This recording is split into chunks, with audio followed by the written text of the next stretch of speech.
Hi everyone, and thanks for viewing this video on a practical demonstration of modern malware. If you've seen Nir Zuk's presentation on modern malware, then you've heard a good description on how the modern malware attack happens.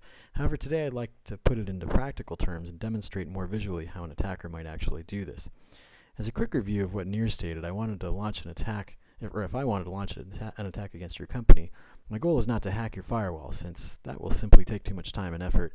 My best approach is really to compromise one of your users.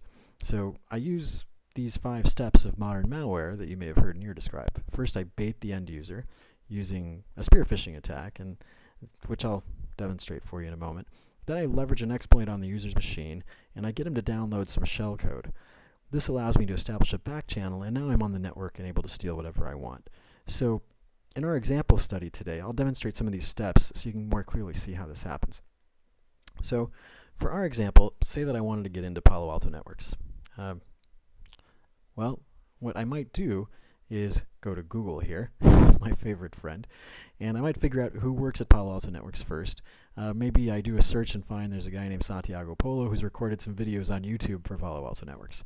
Great, I figured that out. So now I'll do a quick Google search on Palo. In this case, it's fairly easy to do. Pretty quickly I find out what this guy's interests are. Like I can come here and I can pretty easily see that he likes scuba diving and he has some interest in underwater photography, because apparently on the scubadiving.com website he was a featured photographer of some sort. I see him underwater here with a camera and some underwater pictures. Great, that's perfect. So now at this point I figured out who I want to target and what his interests are. The next step is really going to be a spear phishing attack to bait this particular user. For this type of attack, I want to email him, and I want that email to come from someone he trusts. So maybe what I do is I take a look on LinkedIn to see who his friends are. I might also do this on Facebook or some other social networking site to really just figure this out. So if I type in Palo, quick search here may find his actual profile. Yes, here he is. I might click on his name and then maybe click on his connections, or his, again, if this were Facebook, I might click on his Facebook friends, something like that. Let's see if I actually get some connections here.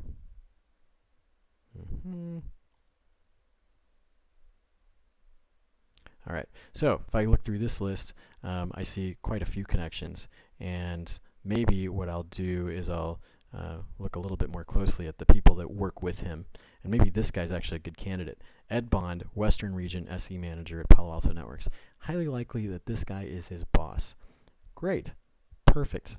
Now I know a trusted source for an email, so I just need to impersonate this person and go ahead and email him. So if I were really lazy, I could set up an email account on Yahoo or Gmail or some other free email service, and make it look like it's coming from his boss with a well-presented email that has a high likelihood of getting my mark to click on the link. So what I'll do is I'll just compose a new message here, and what I'll do is I'll write this message that says something like this: Hi Santiago, something like, wife and I are doing a trip to the Bahamas for our anniversary. Thought I'd ask your advice on an underwater camera. Was checking on Amazon. Think I could get away with something like this. I've already pre-searched an underwater camera on Amazon. I will copy this link here. I will paste it into the email. So far that looks good. I will come back and I'll sign it like this. Any other advice you could give would be great. Thanks, Ed. It all looks very legit, except for one little thing that I'm going to do here. I've pasted in what looks like an Amazon link, but then what I'm going to do is conveniently hyperlink this not to Amazon, but to my desired executable, the shell code that I want. In this case, what I'm going to do is I have another bit of shell code here that I call Magic Jelly Bean. Actually, it's a key finder installer executable. So that's what I'm going to hyperlink to. So now this has a hyperlink to it, even though it's very well masked. So now I'm just going to say, all right, well, that's perfect. Let's go ahead and send that. AltoNetworks.com. Subject: help with an underwater camera. Perfect. And I'll hit the send button there. Great. And now, if I come over here this is now me, Santiago Polo, the employee. I see an email here from Ed. Wife and I are doing a trip to the Bahamas for our anniversary. Thought I'd ask your advice on an underwater camera. Oh, okay. Well, gee, this is coming from my boss. It looks legit. Came from Ed Bond. Maybe I failed to notice that it actually came from a Yahoo account, but hey, maybe I didn't fail to notice. So I click this link, even though it's not really going where it says it is. You'll see Magic Jelly Bean, Key Finder Installer. This is my malicious code. I click on this, and we'll see here that it links me to that particular piece of code, and maybe I actually save it. So if I was a smarter hacker, I may actually do something worse than this. I might actually mask that. I might redirect this to the actual Amazon page. I might hide that in an exploit in a browser vulnerability. This method I just demonstrated in one flavor or another is exactly how some of the biggest, most compromising hacks were successful. Some, like the RSA attack, included compromising an Excel spreadsheet attachment that downloaded a remote control executable. Others simply compromised a password via browser vulnerability. There's a variety of different mechanisms, but this is where an exploit is leveraged and an executable is triggered. Okay, so in any case, at this point I've done this, and just going back to a quick review of how WildFire works. Sorry, I'll just go back to this. The way that WildFire works is that I downloaded that executable. The Palo Alto Network's next generation firewall uploads that file, that executable, to the WildFire cloud. The cloud then does the following: passes it through a file submission comparer to see if we've actually seen this file before or not. If we haven't seen that file before, then it runs in the virtual test environment.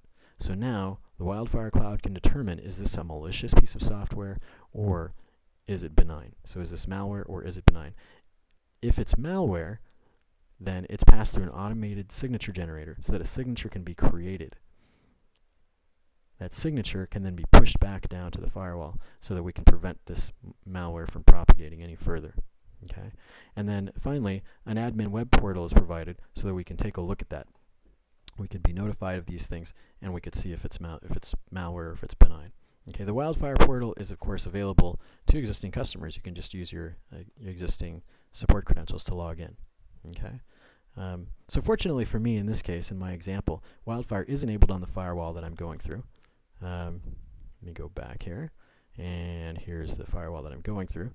And if I click on the data filtering log here, we will see Key Finder Installer here, and we will see that the action was forward. Okay, so that's how that works. And now, if I log into my WildFire portal,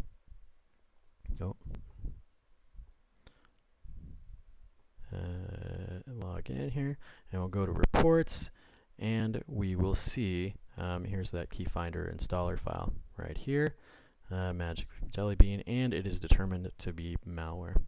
Okay, so great. This of course could have been an email alert as well. The benefit here is, of course, that while Santiago might have been compromised, administrators can be alerted to the issue so that action can be taken. A signature can be created dynamically by the WildFire automation engine, and the next victim can be protected either before infection or before a data loss event occurs. Okay, so that's it. Thank you so much for attending and viewing this video. I hope it was informative, and I look forward to seeing you again in our next video demonstration. As always, feel free to call or drop a line to your local Palo Alto Network Systems engineer to learn more about the Palo Alto Network's next generation firewall.